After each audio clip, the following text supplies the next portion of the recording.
بھی کہیں نہیں آئی تھی. تو ہم اس وقت پھر انتہائی خطرے میں گھرے ہاں جی، دلدل میں آپ کو ہیں. چھوٹی سی بات بتاتا ہوں. حضرت ابوبکر صدیق رضی اللہ تعالیٰ عنہ کے دور میں ارتداد کی ایک لہر آئی، زکوٰۃ لیکن ختم ہوتے ہوئے کوئی دیر نہیں لگی. بالکل. کیونکہ معاشرہ ایمان کے حوالے سے اتنا مضبوط تھا کہ اس نے بر وقت ایک بہترین قسم کی مزاحمت دی، جس سے وہ فتنہ پیوند زمین ہو گیا. بالکل. آج ہمارے اندر ایمان نہیں، ہم اس کو مزاحمت دینے کے لیے تیار نہیں ہیں، بلکہ ایسی باتیں کرنے والے میڈیا کے اندر دانشور موجود ہیں، ذرائع ابلاغ کے اندر بڑے بڑے لوگ موجود ہیں، اور ہمارے بلکہ بڑے بڑے مناصب پر لوگ بیٹھے ہوئے ہیں. اب چھوٹی سی بات بتاتا ہوں. ایک بندے نے یہ کہا، وہ بہت بڑے منصب پر تھے، قضاء و قدر کے قضاء کے حوالے سے، فیصلوں کے حوالے سے ایک بڑے منصب پہ تھا. اس نے کہا جو سود لیتا ہے تو لے، جو سود نہیں لیتا وہ نہ لے، اس کا فعل اللہ جانے. اس سے اللہ پوچھے. جی ہاں. بھائی اللہ تو پوچھے تجھے کیوں بٹھایا ہے؟ تم کس لیے ہو یہاں پہ؟ تجھے پوچھنے کے لیے بٹھایا ہوا ہے. بات یہ کہ ہمارے اندر یہ فکری ارتداد، فکری انحراف، گمراہیاں ہمارے اندر آ چکی ہیں. اس کی وجوہات میں سے بہت بڑی وجہ یہ ہے کہ سب سے پہلے والدین تربیت سے غافل ہو گئے. سب سے بڑی وجہ یہ. ہاں آپ نوح علیہ السلام کی طرح محنت کریں، اس کے باوجود بھی اگر کسی کا بیٹا کنعان بن جاتا ہے اور وہ رائے حق سے ہٹ جاتا ہے تو اس کی ذمہ داری والدین کے اوپر نہیں آتی. والدین کوشش تو کی، محنت تو کی، لیکن والدین محنت ہی نہ کریں.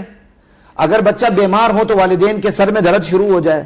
اگر بچہ ٹیوشن پڑھنے نہ جائے تو والدین بے چین ہو جائیں. اگر بچہ سکول پڑھنے نہ جائے تو والدین کی نیندیں حرام ہو جائیں کہ جب تک وہ بچہ اس سیدھی راہ پہ نہ آئے تو اس دن آرام نہیں آتا.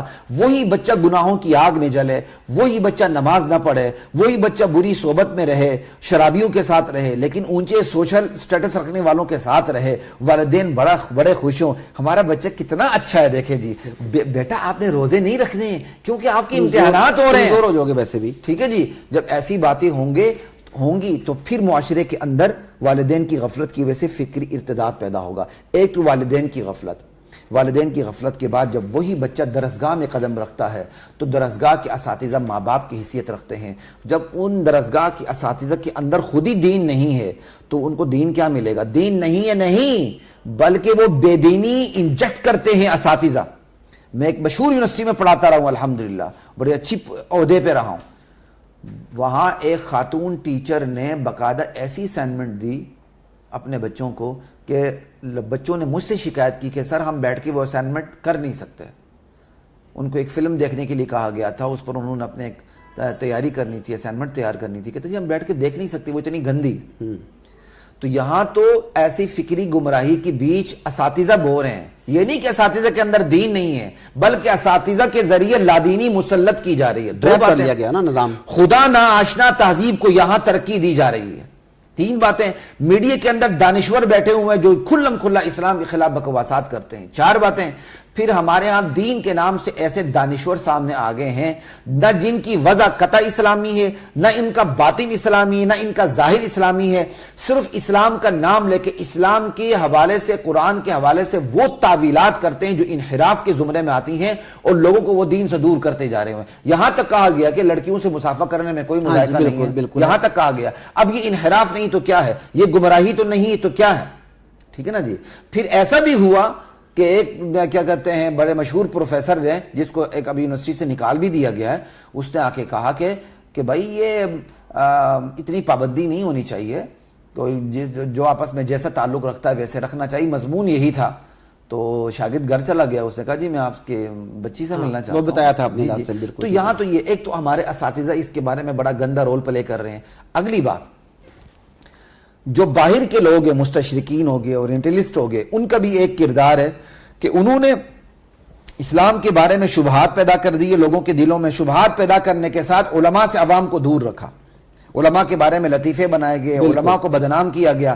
ادھر سے وہ اسلام کے خلاف شبہات کے بیج بوتے ہیں. ان شبہات کے بیج کو ختم کرنا علماء کا کام ہے، لیکن علماء سے وہ متنفر کر رہے ہیں. اب ہوا کیا؟